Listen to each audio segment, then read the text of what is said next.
Bonjour et bienvenue en direct dans Morandini Live numéro 589 sur CNews et Non-Stop People. Morandini Live en version allongée toute la semaine encore pour être avec vous et vous accompagner en direct. Voici tout de suite. Avec mes invités, on va aborder tous ces sujets. Le professeur Françoise Forette, gériatre, bonjour.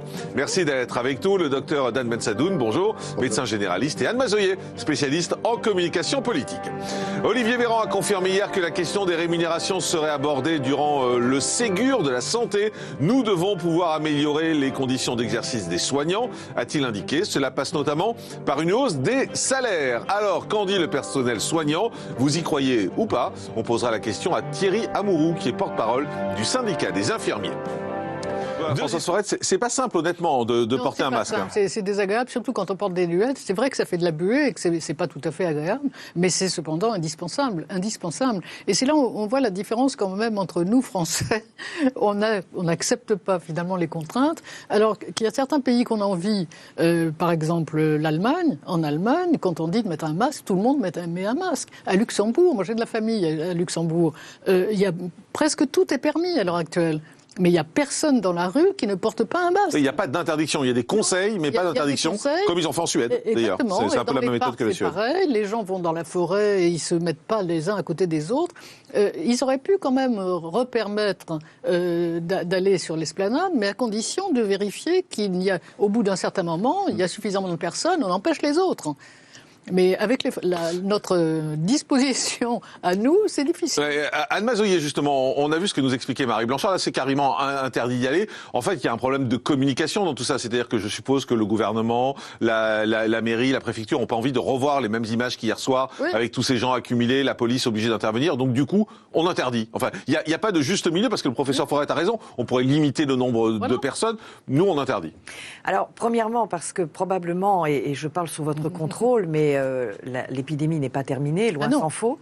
Deuxièmement, parce que n'oubliez pas qu'il y a quand même ce projet des municipales et que s'il n'y a plus personne pour venir voter, ça va être compliqué.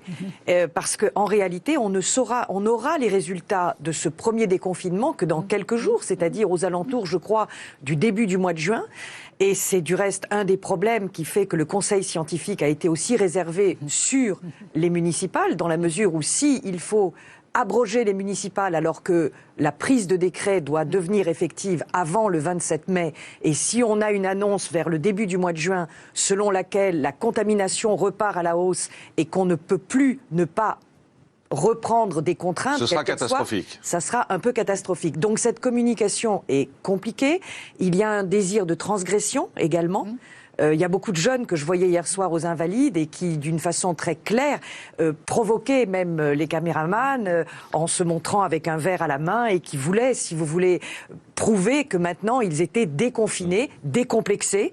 C'est un vent de liberté, en fait. Je pense. Et c'est difficile d'aller compte, surtout que beaucoup de pays déconfinent, comme vous le disiez très justement, avec d'autres mesures, mais déconfinent vraiment. Il y a des pays actuellement qui sont en train de proposer le déconfinement des restaurants à condition qu'il n'y ait pas un contact direct avec les clients, mais que ça se fasse d'une autre manière.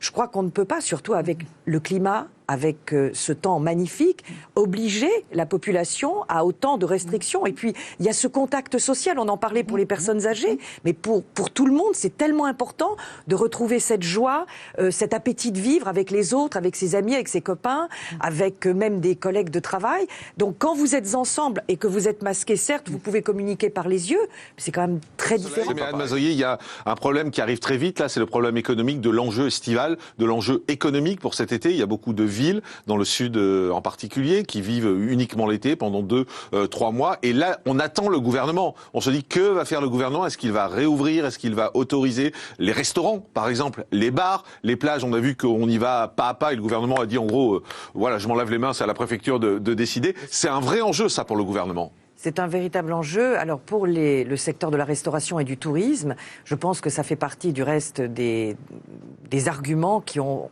amené probablement le gouvernement à prendre cette décision, à ne pas dépasser les 100 km cet été, pour obliger quelque sorte, entre guillemets, la population à prendre des vacances sur le territoire français.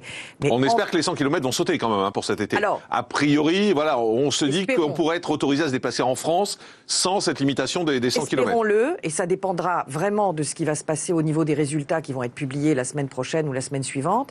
Mais ce qui est certain également, c'est que pour ce secteur de la restauration et de l'hôtellerie, c'est crucial. C'est crucial parce que sinon, il va y avoir des centaines de milliers de TPE et de petites PME qui vont disparaître. On parle beaucoup actuellement du secteur de l'automobile, qui est un secteur stratégique évidemment et qui est extrêmement frappé, mais on ne parle pas suffisamment des TPE et des PME, et notamment dans ce secteur.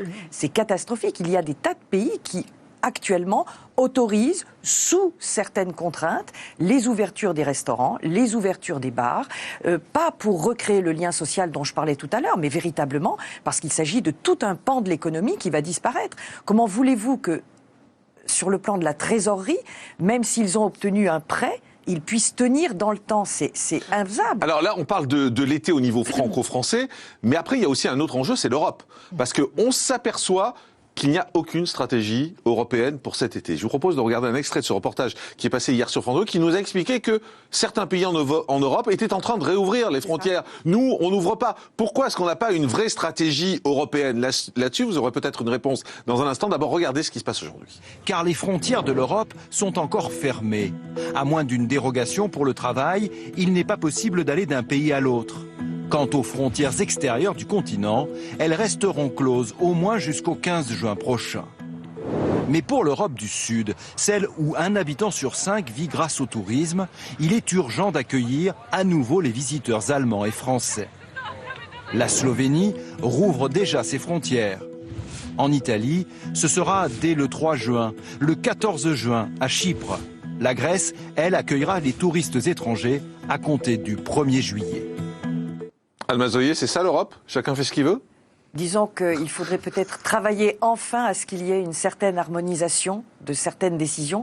Il faut savoir aussi qu'en matière de politique publique, la santé, aussi énorme que ça puisse paraître, ne fait pas partie des engagements européens. Oui, mais les frontières, oui, quand même. Oui, mais sauf qu'aujourd'hui, il faut qu'ils prennent des accords qui sont très, très locaux, qui sont nationaux, et donc de ce fait-là, ça devient plus difficile. Mais je suis d'accord avec vous, il faudrait peut-être harmoniser tout ça d'ici à la fin du mois de juin, de façon à ce qu'il y ait des... quel sens ça a, par exemple, d'avoir l'Italie qui rouvre ses frontières le 3 ou le 5 juin, le 3 juin, et d'avoir la France qui a ses frontières fermées? Donc ça veut dire que les Italiens, ils vont pouvoir venir ou chez nous, mais nous, on peut pas aller chez eux. Enfin, il y a une incohérence totale. Ils peuvent pas venir si nos frontières sont fermées. Non, elles sont fermées pour sortir. Je pense qu'eux peuvent venir. Si l'Italie ouvre ses frontières. C'est ce que j'ai compris. C'est ce que j'ai compris, oui, tout à fait. Oui.